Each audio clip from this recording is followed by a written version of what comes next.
Right, let's get this over with, shall we? Korea Market Intelligence. Don't look at me like that. I didn't write the bloody title. Some over-enthusiastic brief in the back office did. Put your notebooks away and just listen. Let's see what kind of a shambles we're dealing with in Seoul today. Look at these numbers on the board. Kospi's up over 3.5%, while Kosdaq's dropped more than 2%. It's an absolute mess of a divergence. And the won, sitting at 15.13 to the greenback.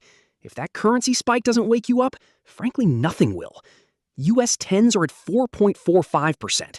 It's a proper squeeze, so don't get comfortable. The short version, for those who can't bother reading a full sentence, it's utter polarization. The big boys are hoarding all the liquidity.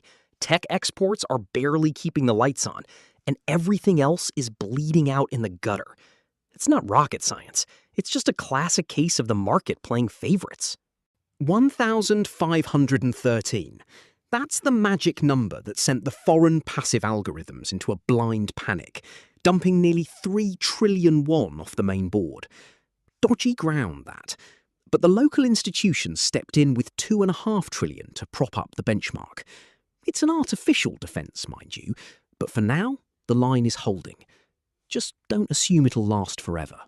Nvidia's still throwing its weight around. Jensen Huang is shouting about the Vera Rubin platform coming this autumn, and Alphabet's dumping $80 billion into the pot for infrastructure. The world wants memory, specifically HBM4. If you aren't linked to this specific hardware chain right now, you're basically irrelevant. Harsh, but true. $87.7 billion in May exports, up 53% overall, and a massive 169% surge for semiconductors.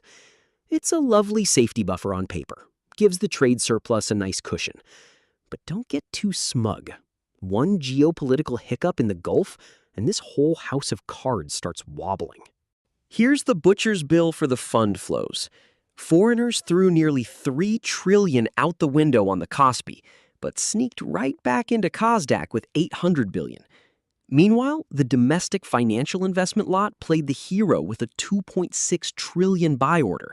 It's a massive game of musical chairs, and someone's going to be left standing when the music stops. SK Hynix, currently hovering around the 2.3 million won mark. Pricey? Obviously. But they've bagged the first-tier slot for NVIDIA's PC chips with their LPDDR5. The passive funds are shorting the broader index because of the currency, but the active players know where the actual alpha is buried. Keep your eyes glued to the 2.31 support level. The odds, since you lot love a gamble, 55% chance we drift sideways in the base case, while everyone watches the Bank of Korea's Maypojik, that's hawkish, stance. 30% we run if the won somehow behaves itself, and 15% everything catches fire if crude oil decides to break past $94. Place your bets, but don't come crying to me if you lose your shirt. Right, what to do with your client's money? Overweight the actual hardware, proper HBM4 chains and high-tier physical AI like Doosan. Bin the secondary power grids and defense names. They've peaked, the joke's over. And keep 45% of your powder dry. In a market this volatile, cash isn't trash, it's survival. The timeline for the day. Watch the opening gap from the overnight futures. Don't do anything stupid before 10:30. Let the CPI data clear the smoke. By 2 in the afternoon, we'll see if the institutions are still buying, or if they've lost their nerve. Don't make a move until you can see exactly where the bodies are buried. Right, that's your lot. I've said my piece. Any questions? Make 'em quick and make 'em sensible. I desperately need a smoke and a bad cup of coffee. Go on then.